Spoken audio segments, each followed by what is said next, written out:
I just want to understand that when you sit down and talk to people, right? Earlier, when we were talking, when we were doing the Express, you told me that you want to sit down with 2,000 people in a dark room. Yeah. Right? Tell me a little bit about why do you want to do that? Like, why would you want to go out and sit down with 2,000 people in a dark room and just talk to them? Just express yourself in front of those people. It's empowering. For me, I think, okay, my dad loves having conversations. We grew up in a family. We possibly did not have the biggest cars, the biggest home, none of that. We had the best conversations. We would wait for Papa to come back home, and our dinner would last for 20 minutes of eating, 2 hours of just sitting around the table and just talking. And I think that's something that stayed with me forever. And then I come to Nepal, I don't speak the language. I can't really have conversations with people. So for me, I've always been like, oh my God, I want to be able to share. I want to be able to talk. I want to be able to listen. That's such a huge part of having conversations. And then I got introduced to Toastmasters.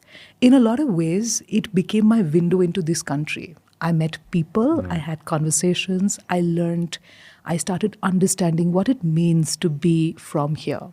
So for me, conversations became more and more important. Now, as I move forward in life, I also realized that because of what I get to do, the nature of my work allows me to meet, let's say, let me just give you a simple example. Sure. On the one hand, maybe I'm coaching somebody. This happened 3-4 weeks ago with me. I was coaching a girl, oral oncologist. So she's telling me everything about cancers, right? So I'm listening to her because she has to prepare a speech she's going to make in front of government officials. The next day I'm in Sikkim, I'm speaking to cricketers and I'm training them on how to communicate on the field, off the field.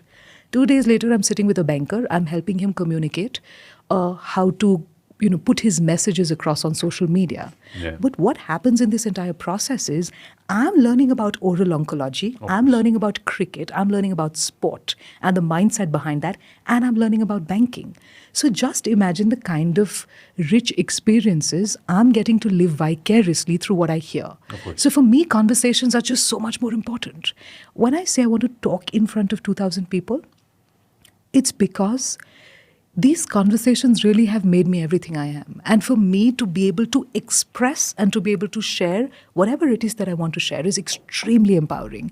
Plus for me, being on stage, having conversations, speaking, talking about whatever it is, gives me so much of joy. It's the happiest time. It's my favorite thing to be doing this. Well. It's my favorite thing to actually just sit down and listen to you and be like, okay, so what did you do? Why did you take up this space? This is beautiful, right?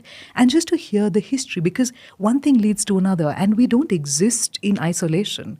We exist in this interconnectedness, and I love learning from one person about their world, their web, because that teaches me so much about my own. I think that's why.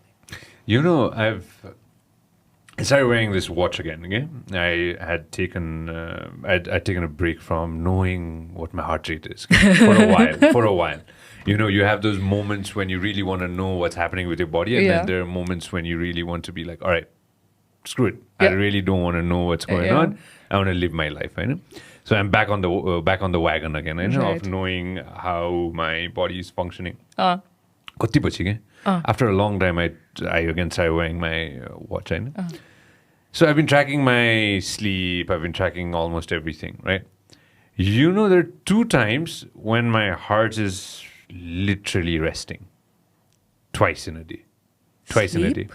And when I'm doing the podcast. Does that mean it doesn't excite you enough, or do you feel most relaxed and calm? Very calm. Right. Very, very calm, right? So what I've come to realize is I don't meditate.